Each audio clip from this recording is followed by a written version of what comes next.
শৃংখল চুৰিয়া ইতিমধ্যে যুদ্ধ ঘোষণা কৰিছে বুলি আমি ইতিমধ্যে সংবাদ মাধ্যমত পাইছোঁ। আপুনি মোক এটা কথা কওক যে কোনোবাই যদি যুদ্ধ ঘোষণাও কৰিছে, কোনোবা যুদ্ধ কৰিবলৈ আহিছে নেকি?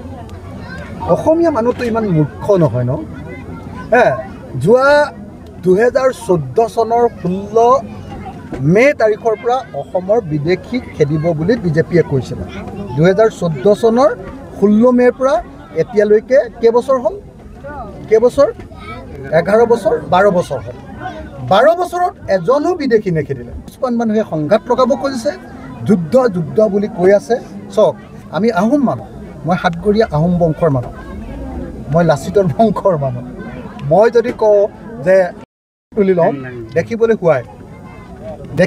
শুৱাই, কাৰণ হেংটোৰ জৰিয়তে আমি মোগলক পৰাস্ত কৰিছিলোঁ। কিন্তু যিবিলাক মানুহে কেতিয়াও দেশৰ কাৰণে কোনো ধৰণৰ অৱদান যোগোৱা নাই, সেই মানুহবিলাকে এইবিলাক কথা কৈ থকাৰ কিবা ভিত্তি আছে। শৃংখল চুৰিয়া ইতিমধ্যে যুদ্ধ ঘোষণা কৰিছে বুলি আমি ইতিমধ্যে সংবাদ মাধ্যমত পাইছোঁ। আপুনি মোক এটা কথা কওক যে কোনোবাই যদি যুদ্ধ ঘোষণাও কৰিছে, কোনোবা যুদ্ধ কৰিবলৈ আহিছে নেকি? অসমীয়া মানুহটো ইমান মূৰ্খ নহয় ন? যোৱা 2014 চনৰ 16 মে তাৰিখৰ পৰা অসমৰ বিদেশীক খেদিব বুলি বিজেপিয়ে কৈছিলে। 2014 চনৰ 16 মেৰ পৰা এতিয়ালৈকে কেইবছৰ হ'ল?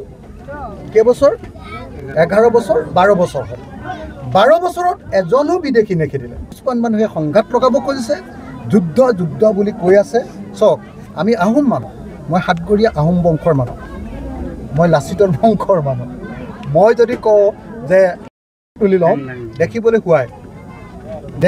শুৱাই, কাৰণ হেংটোৰ জৰিয়তে আমি মোগলক পৰাস্ত কৰিছিলোঁ।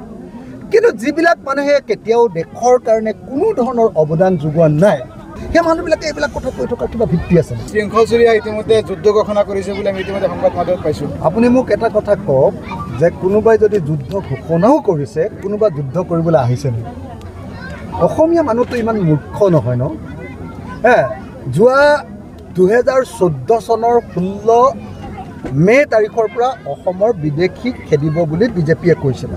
2014 চনৰ 16 মেৰ পৰা এতিয়ালৈকে কেইবছৰ হ'ল? 11 বছৰ 12 বছৰ হ'ল।